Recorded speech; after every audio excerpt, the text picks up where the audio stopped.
Bismillahirrahmanirrahim. Assalamualaikum warahmatullahi wabarakatuh.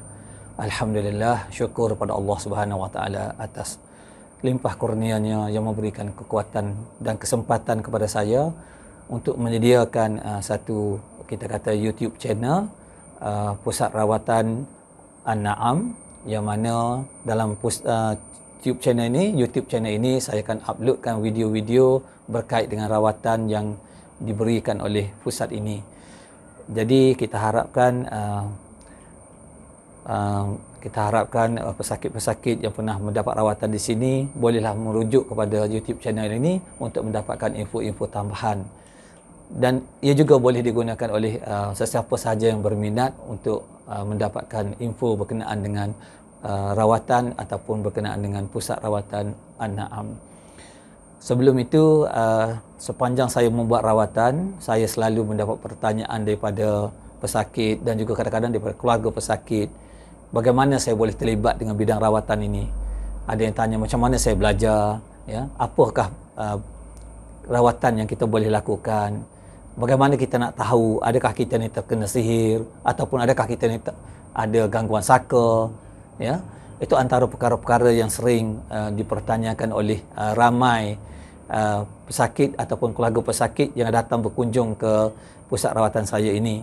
Jadi untuk menjawab soalan itu, saya rasa adalah lebih mudah jika sekiranya saya sediakan satu video ataupun beberapa video dan saya uploadkan dalam YouTube channel, yang mana ianya boleh dirujuk oleh sesiapa sahajalah yang ingin mengetahui secara lebih lanjut.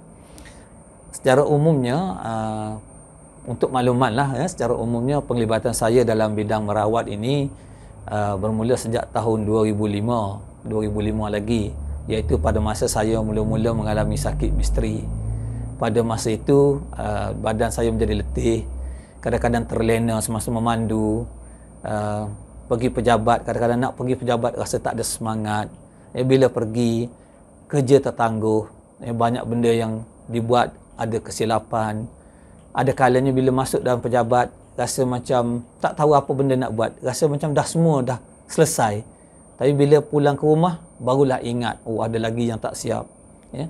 Ada satu ketika bila masuk pejabat, tapak kaki jadi panas seperti berjalan atas bara api.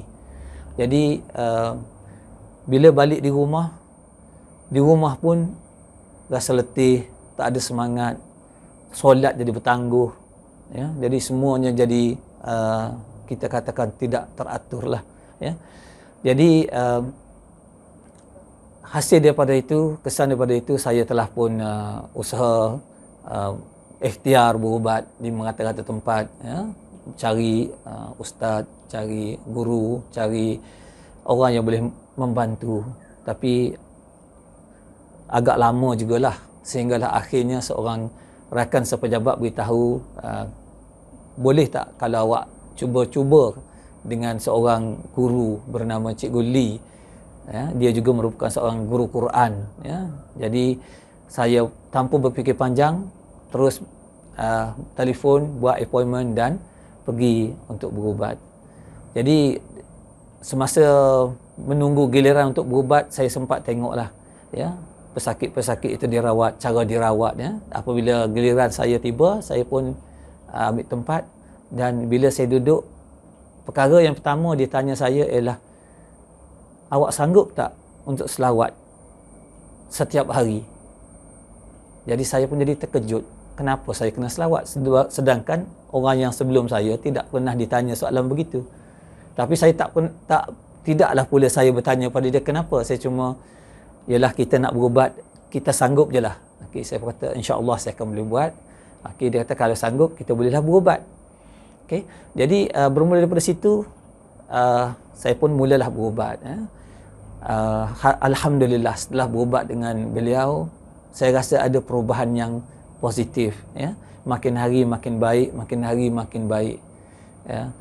Tetapi saya terus diuji oleh Allah Subhanahu wa taala. Kali ini bukan saya yang saja yang sakit dengan sakit misteri ini, tetapi isteri saya, anak-anak saya pun mula mengalami sakit misteri ini, ya. Ada kalanya anak-anak tidak boleh bangun waktu pagi untuk ke sekolah, ya, seperti mati, keadaannya seperti orang mati, keras seperti orang mati. Dan terpaksalah saya telefon pada arwah cikgu tu. Pada masa tersebut dia masih lagi membuat rawatan, jadi saya telefon kat dia, dia tolong buat secara baca melalui telefon, ya. Selain daripada itu, anak-anak ada juga yang tiba-tiba tidur malam jadi mengigau, meracau, pelik-pelik, ya. Jadi keadaan ini akan telah menimbulkan pelbagai gangguan kepada kami, ya. Selain daripada itu, kami juga menghadapi masalah, maknanya gangguannya ialah hampir 3 bulan kami tidak boleh gunakan bilik tidur utama. Bila masuk rasa macam sunyi yang amat sangat, rasa pelik, kadang-kadang rasa tak boleh bernafas, ada kalanya rasa seram, ada kala rasa macam ada benda melihat kita, ya, tapi bila kita tengok tak ada, ya.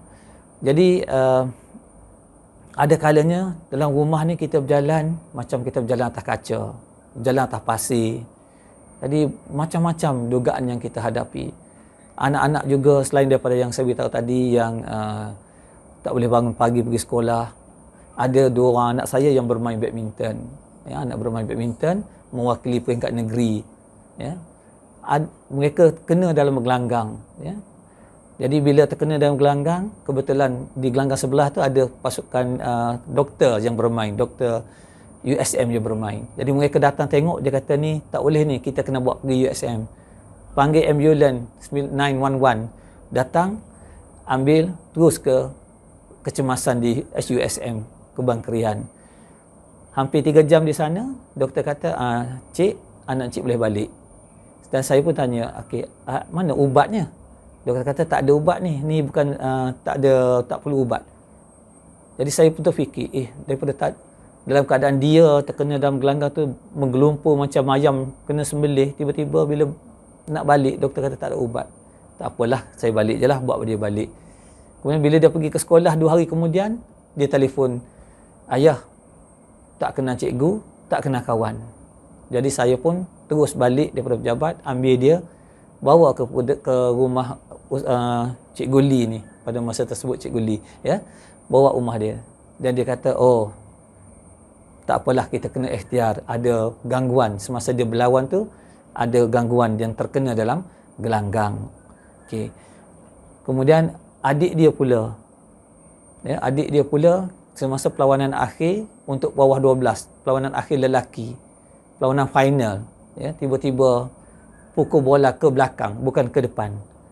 Dan bila kita tengok pelik, kita minta pengadil berhentikan perlawanan dan saya bawa dia keluar. Dan dia mengamuk. Ya, kita terpaksa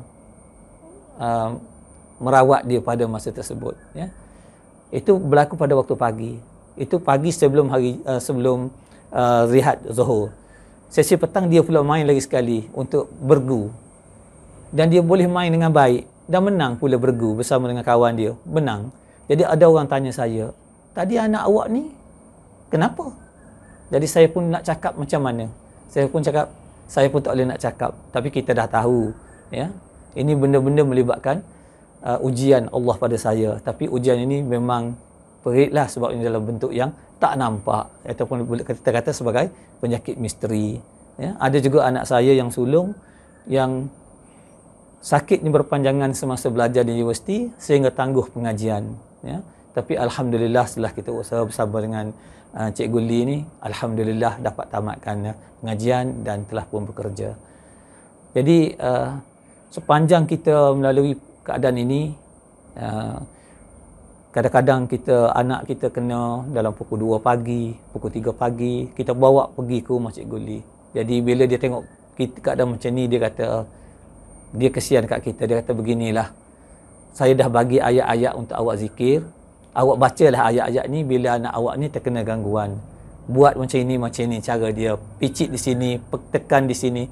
Secara sedikit demi sedikit saya belajar daripada keadaan tersebut, sehinggalah keadaan ini berterusan sehinggalah pada Disember 2012 guru saya ni telah pun dijemput Allah Subhanahu Wa Taala kembali kepadanya. Jadi bermula daripada situ, saya semacam hilang punca lah. Tidak ada orang tempat kita nak rujuk. Jadi bila anak kita sakit ataupun isteri sakit, terpaksalah kita usaha sendiri, doa sendiri, ya. Tidak ada orang yang nak beri kita panduan. Tapi alhamdulillah berkat didikan beliau, kita boleh Allah izinkan bila kita ikhtiarkan penyakit tersebut. Alhamdulillah. Itulah sejarah sedikit sebanyaklah berkenaan dengan diri saya, macam mana saya bermula ataupun macam mana saya ni terlibat dengan bidang rawatan ini. Jadi apa yang saya guna, kaedah yang saya guna inilah boleh katakan 100% daripada arwah guru saya ni, arwah Cik Guli ni, dan jasa beliau cukup besar pada keluarga kami, ya. Okey, dan alhamdulillah hasil didikan beliau juga akhirnya saya bukan setakat dapat membantu keluarga sendiri, sekarang ini saya telah pun dapat membantu kawan-kawan sepejabat, saudara mara yang datang minta tolong, dan ada juga kawan-kawan lain, ya, yang datang untuk minta tolong kita ikhtiarkan, dan alhamdulillah Allah izin setakat ini, alhamdulillah Allah izin, dan keadaan ini berterusanlah sehingga ke hari ini. Dan bila kita lihat keadaan begini, saya fikir kita perlu melangkah sedikit ke hadapan, kerana sekarang ni kita lihat ada kemudahan-kemudahan teknologi yang kita boleh guna. Jadi apa salah kita guna teknologi ini, ya? Jadi sebab saya lihat ramai di kalangan pesakit atau keluarga pesakit yang bila datang mereka nak bertanya soalan-soalan yang kita tak sempat nak jawab, ya, kerana kita pun ada ramai pesakit yang menunggu. Jadi kita boleh rasanya menjawab dengan menyediakan video-video yang berkaitan, ya. Jadi mereka boleh tonton sendiri daripada YouTube channel Pusat Rawatan An-Na'am, yang insya-Allah kita akan mulakan mulai inilah pada awal bulan Julai ini nanti. Okay. Jadi itulah sedikit sebanyak pengenalan berkenaan dengan Pusat Rawatan An-Na'am.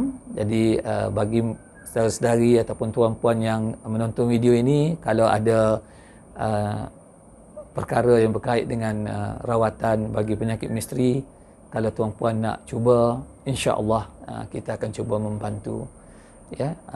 Jadi ini ialah macam pengenalan lah bagi Pusat Rawatan An-Na'am ini. Jadi kalau tuan-puan rasa video ini bermanfaat, bolehlah tuan-puan subscribe supaya video-video yang berikutnya tidak ketinggalan. Akhirnya saya ucapkan Assalamualaikum warahmatullahi wabarakatuh.